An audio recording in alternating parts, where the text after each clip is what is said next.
Assalamualaikum warahmatullahi wabarakatuh. Alhamdulillah rabbil alamin wassalatu wassalamu ala asyrafil anbiya'i wal mursalin sayyidina Muhammadin wa ala alihi wa sahbihi ajma'in. Allahumma salli wa sallim wa barik ala Muhammad wa ala ali Muhammad kama sallaita wa sallamta wa barakta ala Ibrahim wa ala ali Ibrahim fil alamin innaka Hamidum Majid. Amma ba'd. Wassalamualaikum sahabat yang dirahmati dan dikasihi sekalian. Alhamdulillah, syukur pada Allah. Sahabat dekat Facebook, Zakia, Siti Jamiza, Wagina Sikun, sahabat dekat pagi Insta, Tuan Sudi, Zain, Sauda, Azfar, Nadi, Zeti, Alhamdulillah semua. Barakallahu fikum.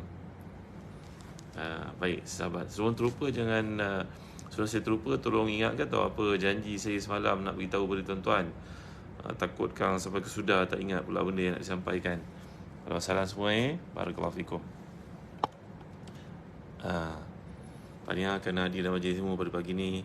Walaupun kesibukan macam-macam aktiviti kan, saya pasti dan tolong share pada teman-teman kita yang lain tahu ya. Moga-moga ada satu kebaikan yang kita buat pada pagi ni, kita anjurkan kebaikan, mudah-mudahan ia menjadi satu sedekah untuk kita semua. Alhamdulillah semua. Azim Majuri, alhamdulillah. Bersih Zainuddin, Mas Nia Hitaf, alhamdulillah. Tom Sudi, Alifah Yusof, alhamdulillah semua. Sahabat Najla Rujiah Lajuman, alhamdulillah. Farida Nur Nasrah, ya, Musa Sanuddin, alhamdulillah. Barakallahu fikum. Terima kasih semua yang hadir pada pagi ni. Kita menyambung kembali sirah Nabi SAW, iaitu pada muka surat 45 daripada kitab Ensiklopedia Sirah Kekasihku Muhammad sallallahu alaihi wasallam ini, iaitu pada menceritakan tentang usaha menghalang jemaah haji daripada mendengar dakwah. Baik, musim haji tiba pada tahun pertama dakwah Nabi itu. Orang Quraisy mula bimbang sekiranya dakwah Nabi akan mempengaruhi jemaah haji dari luar. Maklumlah, haji ini merupakan pertemuan ramai orang Arab datang dari semenanjung tanah Arab, luar tanah Arab. Maka ia menjadi satu medan dakwah yang penting untuk Nabi kita sallallahu alaihi wasallam. Sejadinya alhamdulillah ni. Jadi mereka sudah pun mengambil langkah berjaga-jaga mengelakkan tersebarnya dakwah Nabi itu kepada orang yang datang menunaikan ibadah haji pada masa itu. Dan tuan-tuan sedia maklum bahawa ibadah haji berkekalan dilakukan dari zaman Nabi Ibrahim AS sampai kepada Nabi kita Muhammad SAW sampai kepada hari ini. Cuma perbezaan dakwah sebelum Islam itu, sebelum datangnya sebelum perutusan Nabi kita SAW itu adalah mereka melakukan ibadah haji dengan ketersesatan. Ketersesatan maksudnya Sony Awang melakukannya mengikut hawa nafsu mereka. Dan saya dah cerita pada tuan-tuan bahawa orang Arab ni mula sesat menyembah berhala bila dipengaruhi oleh Amru bin Luhai al-Khuzai. Amru bin Luhai al-Khuzai inilah mula-mula membawa idea penyembahan berhala kerana melihat amalan itu dilakukan oleh bangsa asing di tempat yang lain, bangsa Rom. Jadi dia lah yang mula membawa patung berhala dengan niat untuk mendekatkan, mengakrabkan pemikiran orang Arab kepada datuk nenek moyang mereka yang punya jasa. Akhirnya menjadi sembahan. Baik ya. Jadi orang Arab tak menyembah Kaabah. Mereka cuma menyembah berhala yang letak dalam kiri Kaabah. Sejak daripada dulu sampai sekarang tak pernah ada unsur penyembahan terhadap Kaabah. Ya, kita umat Islam menghadap wajah ke Kaabah itu dengan tujuan untuk penyatuan, penyatuan fizikal membawa kepada penyatuan mentalnya, spiritualnya, gitu ya. Hijrah Konsultansi, Faizul Usman, masalah semua. Arsyad Dave ya. Sahabat Nur Ahmad yang mulia Tengku Mansur, salah semua yang hadir ya. Nurul Ika Inas Fatia, ya, Ila Saleh. Terima kasih semua yang hadir pagi ni ya. Mereka sedia maklum bahawa rombongan orang Arab akan datang kepada mereka. Oleh itu mereka mesti mempunyai satu jawapan yang kukuh untuk diberikan kepada orang Arab tentang Nabi Muhammad sallallahu alaihi wasallam agar dakwahnya dapat dihalang. Oleh demikian mereka berkumpul bersama Walid Mughirah untuk membincangkan dari jawapan yang bakal diberikan oleh mereka. Nasihat Walid kepada mereka, satukanlah pandangan kamu, jangan berbeza. Hal ini demikian kerana kelak akan menjadi kalian saling mendustakan satu sama lain dengan kata-kata yang bercanggah. Mereka jawab, kalau begitu nyatakanlah pandanganmu. Kata Al-Walid lagi, seharusnya kalian memberikan cadangan manakala aku mendengarnya. Mereka berkata, biar kita katakan Muhammad seorang tukang tenung. Al-Walid berkata, demi Allah, dia bukan tukang tenung.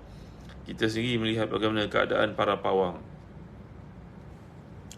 Ya, kita sendiri melihat keadaan pawang. Jadi nak mengatakan Muhammad seorang pawang, seorang tukang tenung, tak betul tu. Baik, mereka berkata kalau begitu kita katakan Muhammad seorang gila. Kata Al-Walid, dia tidak kelihatan seperti orang gila. Kita semua tahu tentang orang gila bagaimana kan.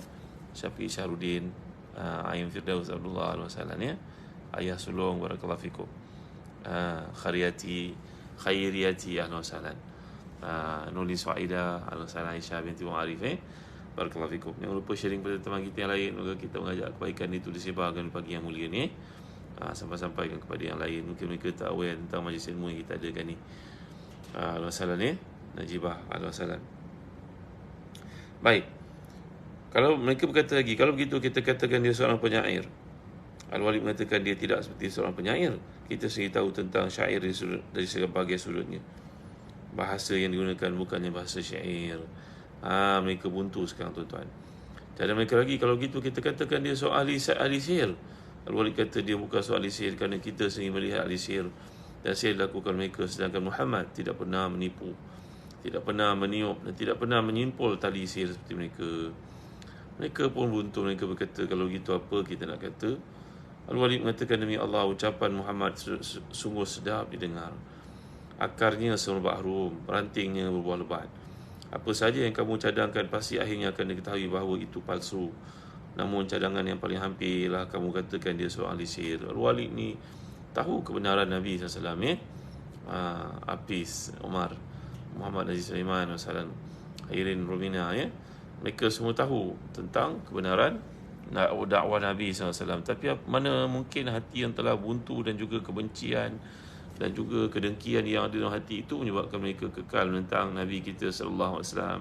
Itulah dia sikap perangai manusia daripada dulu sampai sekarang. Mereka tahu kebenaran tapi mereka terpaksa menolaknya kerana ada kepentingan duniawi habuan yang mereka harapkan. Gitulah tuan-tuan ya. Baik.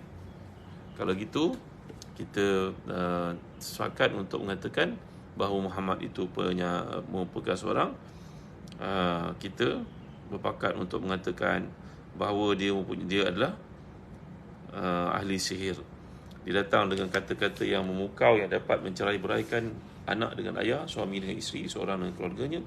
Disebabkan sihir itulah mereka bercerai-berai. Tengok tuan, jahatnya Al-Walid ni. Dia tahu kebenaran, patutnya dia mengatakan kepada sekalian orang musyrikin itu tak benar dakwah Muhammad SAW. Jom kita menyertainya. Kalau kita tak menyertainya, kita yang salah sebenarnya. Tapi bukan demikian dikatakan. Dia tahu segala alasan yang digunakan bakal ditolak orang, kerana semuanya tak bersesuaian dengan Nabi SAW. Tapi kerana kepentingan ni tadi menyebabkan dia terpaksa menolak dakwah Nabi SAW. Jadi jangan kita hairan tuan-tuan ya. Akhir zaman kita akan melihat kebenaran itu ditolak, dan jangan kita tertipu dengan ramainya bilangan. Kerana kalau kita mengatakan bilangan itu adalah ukuran kepada kebenaran, maka tentulah dakwah Nabi-Nabi terdahulu macam Nabi Nuh AS adalah dakwah yang palsu. Kerana Nabi Nuh tidak mendapat sokongan. Yang menentang Nabi Nuh itu sama ramainya adalah manusia yang kafir. Maka jangan sekali-kali kita terpedaya dengan bilangan untuk mengatakan kebenaran itu disukat dengan bilangan yang menyertainya.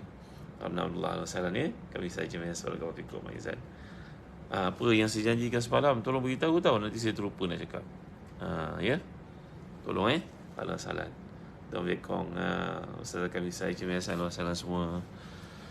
Al-Wasalan, Muzaffar, Kamal, Yunus, Al-Wasalan, Hai Solo, Al-Wasalan semua Baik. Berkenaan dengan sikap Al-Walid ni, Allah Ta'ala menurunkan firman-Nya daripada surah Mudaththir ayat ke-18 hingga 25. A'udzubillahi minasyaitonirrajim.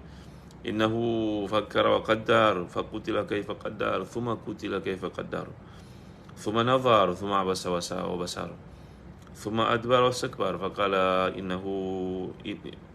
in hadha illa sihru yu'thar in hadha illa qaul bashar. Jadi Al-Walid ini dengan rombongannya mereka memikirkan, merencanakan. Maka celakalah dia. Bagaimana dia merencanakan satu perkara yang ditahu kepalsuannya. Kemudian celakalah dia. Bagaimana dia merencanakan. Kemudian dia memikirkan, sudah itu dia memasang muka dan merengus. Kemudian dia berpaling daripada kebenaran, menyombongkan diri. Lalu dia berkata, Quran tidak lain hanyalah sihir yang dipelajari daripada orang terdahulu. Ia tidak lain hanyalah perkataan manusia. Akhirnya mereka pun menetapkan kata putus untuk melaksanakan cadangan tersebut. Mereka duduk di tepi jalan ketika orang ramai, para jemaah haji berbondong-bondong datang menunaikan ibadah haji. Allahu Akbar. Orang-orang jahat ni tuan-tuan, ahli maksiat ni, dia sanggup spend apa sahaja untuk memenangi dunia yang fana ni tuan-tuan. Allah menyatakan fasayunfiqunaha summa takuna alaihim hasrah. Dia akan menginfakkan apa saja untuk kepentingan perencanaan kejahatan itu, tapi akhirnya dia akan dikalahkan. Dia menjadi persesalan untuknya. Ya, selalu kita lihat, kita dengar, kita ikut perkembangan orang yang melakukan perkara-perkara maksiat, menyokong perkara-perkara maksiat ini, mengeluarkan wang, spend so much money untuk membenarkan kejahatan-kejahatan mereka itu, melegalize kan. Akhirnya apa jadi pada mereka tuan-tuan? Mereka kekal ke? Akhirnya mereka sakit, mereka tu anak beranak bergaduh. Jadi kat dunia lagi Allah dah hina dengan macam-macam dakwaan terhadap. Jadi benda ni tuan-tuan adalah sikap daripada dahulu lagi, bila seseorang itu menentang kebenaran, ya, menentang perkara yang hak. Ini yang telah berlaku kepada Al-Walid bin Mughirah dan juga tokoh-tokoh Quraisy yang menentang dakwah Nabi kita SAW. Salam Nasir. Barakallahu fikum. Wasana Arabi, masih Sabaria, ya Habibi, ya Habibi, ahlan salam. Simplinen, Hidayu Zamida, ahlan salam. Ramai sahabat-sahabat baru pada hari ini. Terima kasih tuan-tuan. Tolong sharing teman-teman, kerana kita nak bercerita tentang strategi dakwah Nabi SAW. Oh ya, tabaruk. Tabaruk yang kita bincangkan. Allahu Akbar. Terima kasih yang ingatkan. Ahlan salam semua. Jadi setiap orang yang ditemui oleh mereka, pasti mereka akan berikan peringatan dan amaran supaya berhati-hati dengan Nabi Muhammad SAW. Pada masa yang sama mereka memberitahu perihal Nabi Muhammad sebagaimana telah dirancang. Ini kadang-kadang jadi bad marketing lah tuan-tuan. Kerana apa? Hasil daripada outputnya, bila mereka terlalu banyak menyebarkan berita palsu tentang Nabi, lalu ia menimbulkan keinginan kepada orang-orang Arab itu untuk tahu betul ke. Itu yang terjadi tuan-tuan dimulai Allah sekalian. Baik. Dalang yang mengetahui tindakan itu ialah Abu Lahab. Semasa Nabi SAW pergi berjumpa dengan orang ramai musim haji, tak kira rumah mereka, pasar Mukaz, Majana ataupun Zil Majas, untuk mengajar mereka kepada Islam, datanglah Abu Lahab juga menyusul belakang dan berkata, jangan kalian ikuti cakapnya, dia ni orang terpesong agamanya, lagi pendusta. Tindakan tersebut menyebabkan orang Arab datang ke Mekah semasa ibadah haji musim itu, menyampaikan berita itu keluar hingga tersebar kabar angin tentangnya di segenap pelosok tanah Arab. Ini ada yang berlaku kepada Nabi kita SAW. Peringkat pertama mendapat tentangan, lalu fitnah disebar luaskan. Tapi apa yang berlaku? Dia memberi kepada Nabi SAW satu perspektif, satu dimensi baru, satu peluang baru. Maka ramailah di kalangan orang Arab yang mengetahui tentang Nabi SAW. Ya tuan-tuan dimulai Allah sekalian. Dalam buku ni kalau tuan-tuan lihat, ada satu aspek sejarah yang kami tekankan, iaitu rumah Arqam bin Abil Arqam. Bagi tuan-tuan yang pergi menunaikan ibadah umrah bersama kami di Zanzibar, nanti kita bawa atau pergi ke tempat-tempat ni, kita panggil satu jaulah namanya Jalan-Jalan Subur Iman. Nanti kat Mekah kan kita ada program jalan-jalan ziarah dalam sekitar Masjid Haram ni. Kita tunjukkan bekas tapak rumah Arqam bin Abil Arqam yang dikatakan oleh penduduk-penduduk Mekah. Inilah manusia yang sangat banyak jasanya untuk Islam, kerana dia telah menyediakan rumahnya untuk menjadi dakwah Nabi SAW. Allahu Akbar, hebat orang macam ni tuan-tuan ni. Kadang-kadang kita ni sebagai contohnya beli rumah, tapi ayah ibu tak benarkan kita pindah lagi, duduklah sini dulu, ayah ibu kata. Kita ni kalau menantu lelaki duduk rumah pak mentua, mak mentua tak apa kisah sangat kan. Yang kesian kalau isteri kita duduk kat rumah kita dengan ayah ibu kita orang perempuan. Kita kenapa tuan-tuan dia kekok? Bukan kita cakap dia anak derhaka ke, bukan. Lazim begitu ya. Kita ayah ibu ni pun kena sedar lah. Anak-anak menantu kita duduk rumah kita sekejap ya, lepas tu mereka akan pergi untuk cari penghidupan sendiri. Dia kekok duduk dengan kita, bukan sebab dia tak senang, dia malu lah tu, nak privacy contohnya.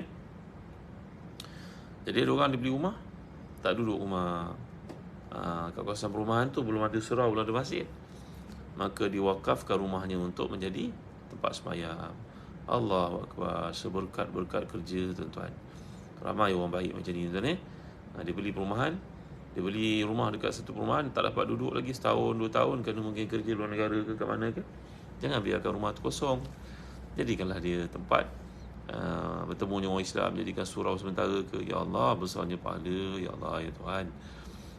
Kita tak sempat nak bina masjid, tapi kita sediakan rumah kita untuk jadi tempat orang sembahyang. Ya Allah, mulianya, hebatnya.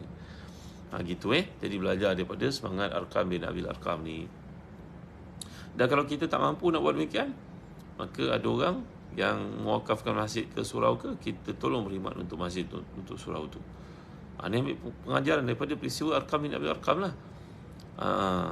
Kadang-kadang kita tak mampu nak buat satu benda. Orang muda pada hari ni, nanti orang kaya juga, saya bina masjid. Betul lah, bagus tu cita-cita besar, cita awak, bagus. Tapi selagi belum bina masjid, jangan tak buat apa-apa terhadap masjid.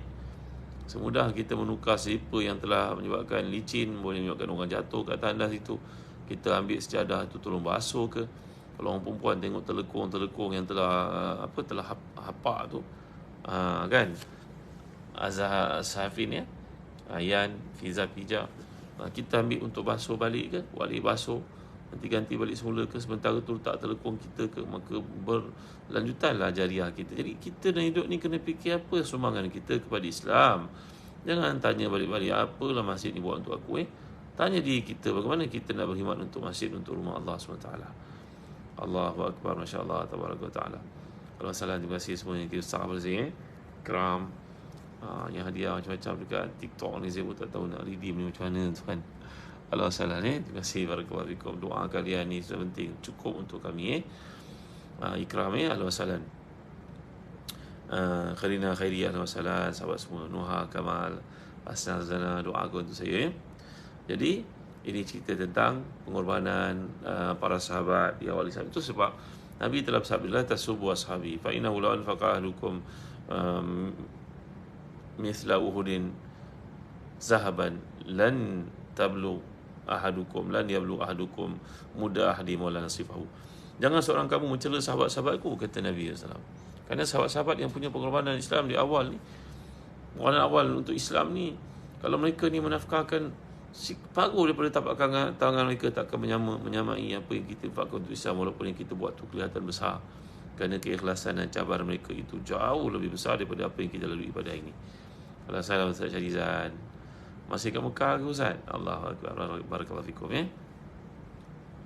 Jadi bila kita belajar sirah ni tuan-tuan, kita terus amalkan dalam hidup. Jangan jadikan dia setakat hebatnya para sahabat, begitu perjuangan. Jangan. Cuba kaitkan dengan hidup kita, umur dah dan lihat apa saja peluang untuk kita lakukan kebaikan dalam keterbatasan yang ada. Jangan duk tunggu bila jadi kaya besok baru nak buat masjid, nak buat surau dan sebagainya. Itu baguslah, itu cita-cita besar, baguslah. Tapi jangan hentikan peluang untuk melakukan kebaikan tak kala umur masih ada. Hari ni hari Jumaat sebagai contohnya, pergi ke masjid, mulalah RM50 ke, tak boleh RM20, RM30 ke, RM20 ke, RM10 ke. Kalau tak buat duit nanti boleh transfer, ambil nombor akaun bank siap-siap masjid ke. Maka peluang untuk melakukan kebaikan ni jangan dinafikan, jangan ditangguh-tangguhkan tuan-tuan Saya pernah cerita pada tuan-tuan tentang Al-Imam Al-Hafiz As-Suyuti, seorang ulama mazhab Syafi'i yang besar di Mesir.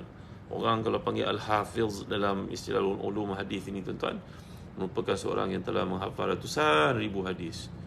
Sekurang-kurangnya 300,000 hadis mereka telah hafal tuan-tuan, dengan sanad yang lengkap tau. Imam As-Suyuti ini hidupnya serba sederhana. Datang orang kaya berjumpa dengannya, Tuan Guru, saya suka kuliah Tuan Guru ilmu, Tuan Guru kitab, Tuan Guru karang ni. Al-Imam As-Suyuti ini meninggal dunia, meninggalkan karangan lebih dari 300 buah tau. Yang mungkin telah siap dicetak pada hari ini mungkin dalam 70 lebih, kata Dr. Salah Fatah Al-Khalidi. Mungkin baru 70 lebih saja siap ditahqiq pada hari ini, selebihnya belum lagi. Hebatnya hidup Imam Mulia ni tuan-tuan. Bagaimana hidup beliau ni tuan? Datang orang kaya nak bagi hadiah kepadanya sejumlah wang besar, macam kita ni ibarat macam 10 juta tau. Orang kaya, sangat kaya. Zaman dahulu mereka bermuamalah dengan dinar, dirham. Wang mereka dinar, stable. Macam wang kita tuan-tuan, mata wang kita jatuh dan terus jatuh. Jadi Al-Hafiz Suyuti ni datang orang kaya untuk beri kepadanya jumlah wang yang sangat banyak. Dia berkata kepada orang itu, dia pun wang ini saya amat berterima kasih padamu saudara. Tuan, saya amat berterima kasih padamu. Terima kasih, Alhamdulillah, syukur. Tapi sebenarnya saya tak memerlukannya. Ambillah wang ini, bantulah keluargamu yang memerlukan. Yang ini dalam kitab Syazaratul Zahab fi akhbar man zahab. Seorang ulama dalam bukunya bertajuk Syaratul Zahab menceritakan tentang Al-Imam Asyuti, tentang hidupnya tawadhu, zuhud. Ya, Imam Asyuti yang telah meninggal dunia lebih kurang 500 tahun lalu. Maka beliau pun berkata kepada orang kaya ni, ambillah wang ni, saya tak perlukan, terima kasih banyak ya. Allah tuan-tuan, kita kalau 10 juta macam mana dapat ni? Gugur rambut ni kan, terkejutnya kita. Ya, tapi Imam Asyuti tidak, terima kasih wang ini, tapi saya rasa keluargamu lebih memerlukan. Kan kadang-kadang kita dengar dalam hidup ni kan, ada orang ayah ibunya, datuk nenek moyangnya orang kaya, maka dia hadiah untuk masjid tanah tersebut untuk tujuan wakaf sebagainya. Datang keturunan yang mungkin 1, 2, 3 keturunan berikutnya, mereka tak pandai menguruskan kehidupan, maka hiduplah dalam kemiskinan. Maka yang tinggal cicit itu berkata, tu tanah masjid, tu tanah kami itu. Dia cakap kadang-kadang dengan kata-kata itu membayangkan kekesalan, padahal itu jasa datuk nenek moyang yang tak patut dipersoalkan. Jadi Al-Imam Asyuti ini telah menghidu perkara itu boleh berlaku pada keluarga yang kaya ini. Lalu dia berkata, adapun aku tak perlukan wang ini, terima kasih banyak atas usaha kamu datang nak bagi wang ini, terima kasih, aku sangat menghargai, tapi aku tak memerlukan, ambillah. Tak ambil dia tuan-tuan. Dalam kitab Syaratul Zahab ni mengatakan Al-Imam Asyuti tak ambil wang diberikan itu. Tengok ni kecintaan mereka kepada Islam, dan fikirannya tertumpu untuk bagaimana nak menyumbang untuk Islam dia kerjanya. Tidak seperti sebahagian manusia akhir zaman ni yang sibuk fikir bagaimana nak penuhkan tembolok sendiri. Tahu tak tembolok tuan? Orang Melaka kata tembolok ni ibarat ayam tau. Jadi bahagian bawah mulut ni untuk penuhkan tembolok dia, simpan kat situ. Ya, tuan-tuan dia boleh kalau sekalian. Jadi Imam Asyuti cuma menerima seorang lelaki tegap yang telah dikhasi. Ni orang dulu buatan ni haram. Mereka punya hamba lelaki, mereka khasi hamba lelaki itu. Tujuannya supaya apa? Supaya hamba lelaki itu tak mengganggu isi anak-anaknya, anak-anak perempuannya. Maka orang dulu, hamba-hamba yang lelaki itu dipotong satu bahagian daripada auratnya, sehingga menyebabkan dia tidak ada minat pada orang perempuan. Buatan ni haram untuk tuan-tuan ya, tapi orang dulu buatlah. Zaman dahulu ada perhambaan. Jadi Al-Imam Asyuti menerima lelaki tegap yang telah dikhasi itu untuk tujuan berkhidmat. Disangkakan orang ni akan kan senang kalau kita ni pembantu tuan, macam orang dalam tentera kan, dia panggil Batman. Dia jawatan tinggi-tinggi ni, dia ada seorang tukang bawa kereta, seorang tukang bawakan barang, seorang tukang bawakan beg. Ya, sebab kadang dah jadi tentera ni nak berhenti tamu yang pangkat tu payah tau. Pasal masuk je office 30 orang tabik hormat kat kita. Ya, Mak Safani Ahmad dan selamat isi entah pasal ini. Mudah-mudahan dimudahkan sahabat kita rahmati dan dikasihi sekalian. Ya. Siapa yang hantar mesej bagi tadi lupa pula. Bukan Safani, ada seorang lagi. Baik Azhar, halo salam. Azhar bin Mahbub, halo salam semua sahabat yang hadir. Ya. Jadi Al-Imam Asyuti hanya mengambil pembantu itu dengan tujuan untuk membantunya. Disangkakan orang pembantu itu akan membantunya. Kita ada pembantu senang, seorang bawa kereta, seorang jaga rumah, seorang tolong kat beg. Senanglah hidup. Kalau jadi macam tu tuan, macam raja. Tu sahabat Nabi bila mengadu kepada Nabi masalah-masalah berkaitan dengan keterbatasan kehidupan dengan harta yang tak seberapa, tiba-tiba seorang daripada mereka yang turut mengadu itu punya hamba kat rumah, punya pembantu kat rumah, ada khadam kat rumah. Maka Nabi mengatakan, innaka minal umara, kalau begitu engkau innaka minal amir, engkau ni sebenarnya raja, sebab sampai ada orang suruhan khadam kat rumah.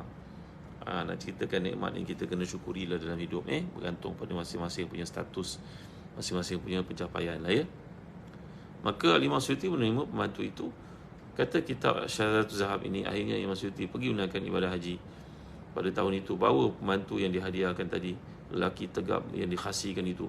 Maka Imam Asyuti menghantarnya ke Masjid Nabawi dan berkata kepada pengarah pada masjid itu atau penjaga Masjid Nabawi di zaman kepimpinan Islam zaman itu, berkata kepadanya, ini adalah seorang khadam yang sangat kuat, saya hadiahkan dia untuk Masjid Nabawi. Tengok tu tuan-tuan, saya pada usia ni tak mampu untuk menjaga Masjid Nabawi, berkhidmat untuknya, maka saya hadiahkan khadam yang kuat, yang tegap ini akan menjaga kebersihan Masjid Nabawi.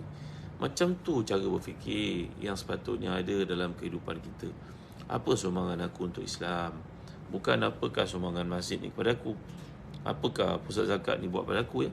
Patut kita berfikir bagaimana boleh membantu agensi ataupun organisasi umat Islam dalam kehidupan ni. supaya menjadi lebih sempurna, teratur. Rohan Abdullah Al-Wasalam, semua sahabat yang hadir, barakallahu fikum. Terima kasih. Jangan lupa pada bulan 9 nanti kami ada trip pergi ke Selatan Thai untuk belajar berdakwah kepada seorang figure dakwah yang berkaliber. Namanya masih lagi kita rahsiakan, nanti kita sebut seorang ustaz yang ada PhD yang telah pun mengislamkan ribuan manusia di negara Thai, negara Siam itu. Kita belajar bagaimana teknik dakwah beliau, insya-Allah. Bagaimana ini nanti insya-Allah. Baik, tuan-tuan hati dan dikasihi sekalian. Jadi tengok dalam huraian yang dikemukakan kat sini, rumah Arqam bin Abil Arqam dipilih oleh Rasulullah yang menjadi markas dakwah Nabi kerana lokasinya yang strategik. Baginda tambahan pula, Al-Arqam merupakan seseorang ahli keluarga besar Abu Jahal. Maka tindakan ini tidak menimbulkan syak dalam kalangan kaum Quraisy. Sebagai tempat perhimpunan kaum muslimin, ia terletak di utara Bukit Safa. Tengok tu strategi dakwah Nabi. Nabi mengambil Arqam daripada keturunan yang sama dengan Abu Jahal. Abu Jahal penentang kuat tegar Islam, tuan-tuan. Nanti kita akan menjumpa dalam sirah Nabi kisah Abu Jahal mati, kat mana dia mati. Jadi Arqam ni daripada keturunan Bani Makhzum, yang mana dia merupakan penentang tegar kepada Islam ni, Abu Jahal ni.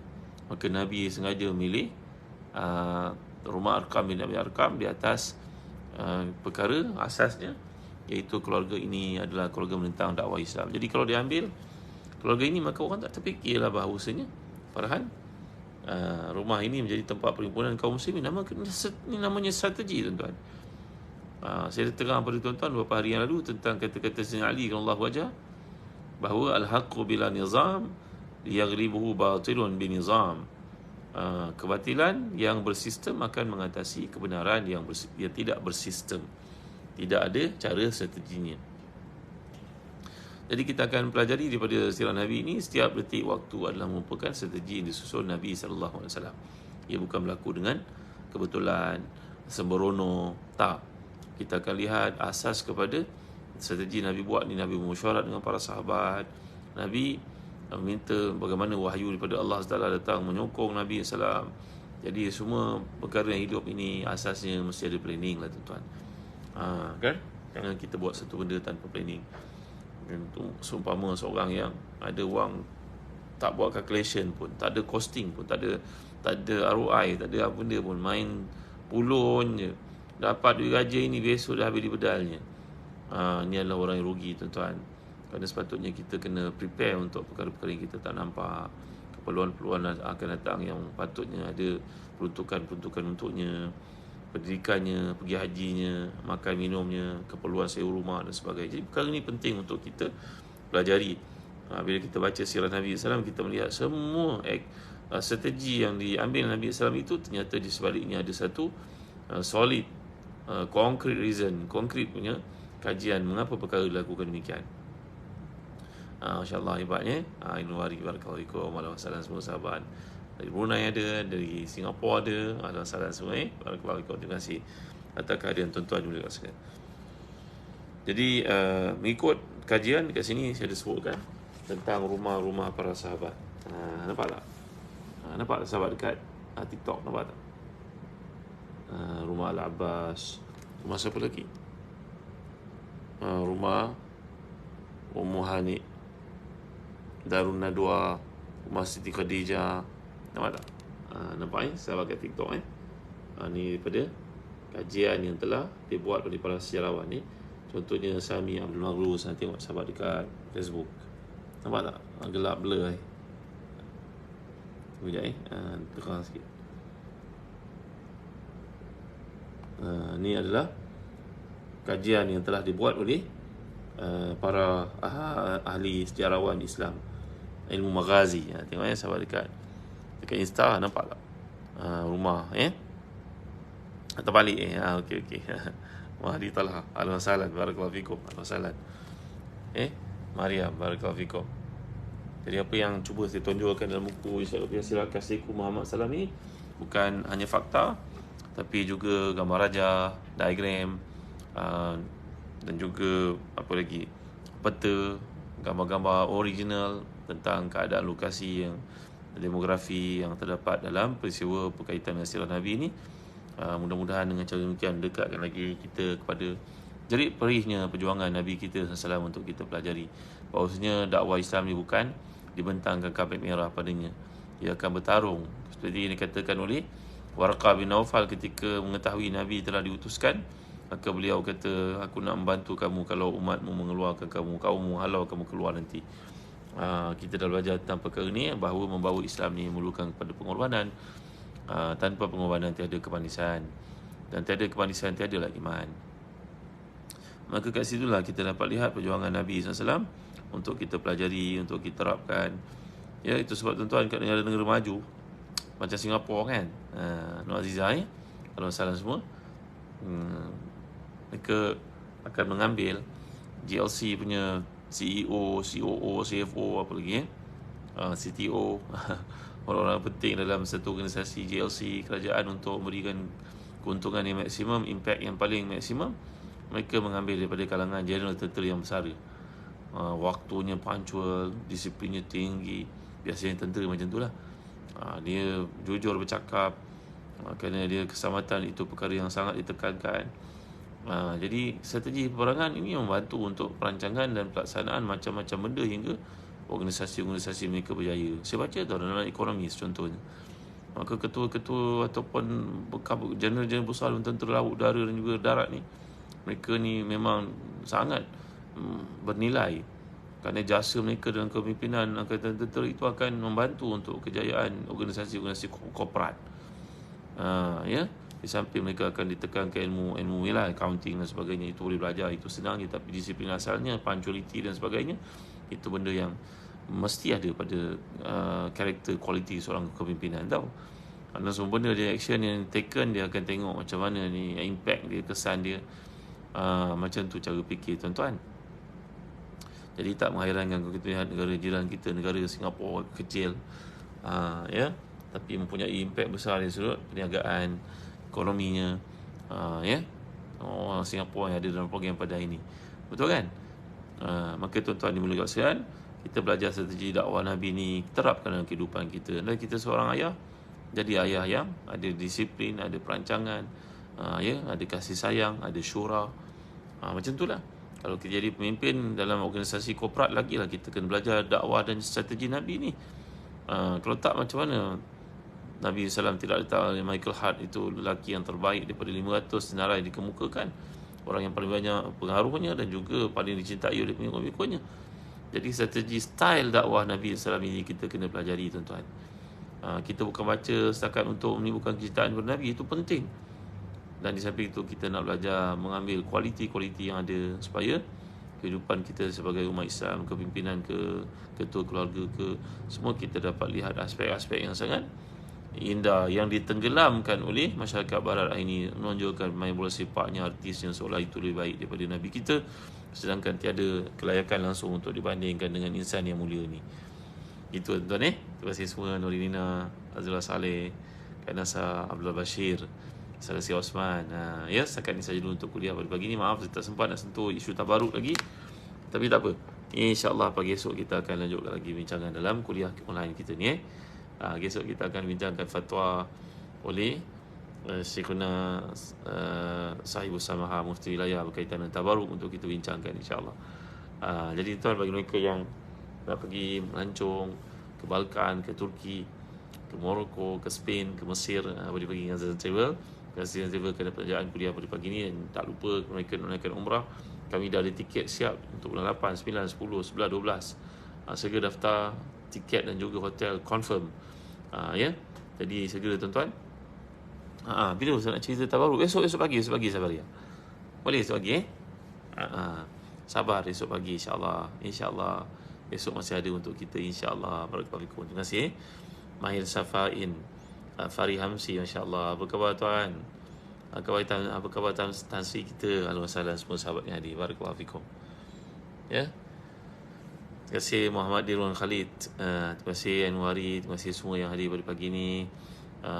Mr. Maya, terima kasih. Alhamdulillah, Ruqiyah. InsyaAllah nanti kita sambung lagi pagi esok dengan tajuk tabaruk, yang dimaksudkan dalam bincangan-bincangan para ulama dan kaitannya kehidupan kita pada hari ini. Terima kasih semua. Jumpa lagi. Sallallahu alaihi wasallam Muhammad wa ala alihi wasallam. Alhamdulillah rabbil alamin. اللهم اغفر لنا ذنوبنا ولوالدينا وارحمهم كما ربونا صغارا ولجميع اصحاب الحقوق علينا من المسلمين والمسلمات والمؤمنين والمؤمنات برحمتك يا ارحم الراحمين. ربنا اتنا في الدنيا حسنه وفي الاخره حسنه وقنا عذاب النار.